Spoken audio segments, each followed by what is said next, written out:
Recenzie Public Win Casino, de Casinoble. Public Win Casino oferă 200% pana la 2000 RON plus 500 runde gratuite pentru fiecare jucător nou. Am împărțit această recenzie în următoarele secțiuni: date generale, metode de plată, jocuri și asistență pentru clienți. Așadar, hai să începem.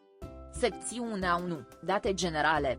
Public Win Casino a fost lansat în 2020 de compania Sibet Limited și deține o licență MGA. Secțiunea 2, metode de plată. La Public Win Casino puteți depune prin Mastercard, Netele, Paisafecard, Skrill și altele.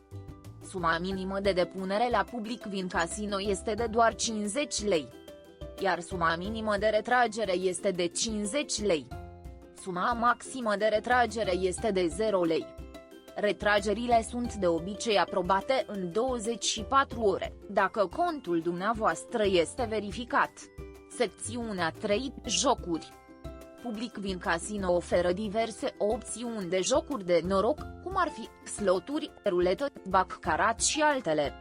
Public Win Casino oferă jocuri de la dezvoltatori de jocuri de top precum Medt, Evolution Gaming, Gameart și alți. Secțiunea 4, asistență pentru clienți.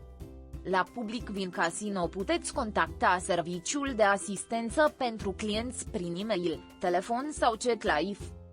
Dar, cine suntem? Casinoble a luat naștere în 2016.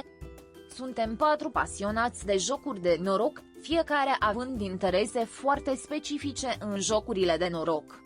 Pariuri sportive, e-sports, jocuri cu dealer live. Urmăm un protocol strict de recenzie atunci când examinăm fiecare casino online. Acesta include inspecție detaliată a legitimității, licențelor, jocurilor, metodelor de plată, opțiunilor de asistență, condițiilor de retragere, serviciului pentru clienți și tehnologiei. Mulțumim pentru vizionare! Pentru mai multe recenzii de cazinouri, vizitați www.casinoble.ro.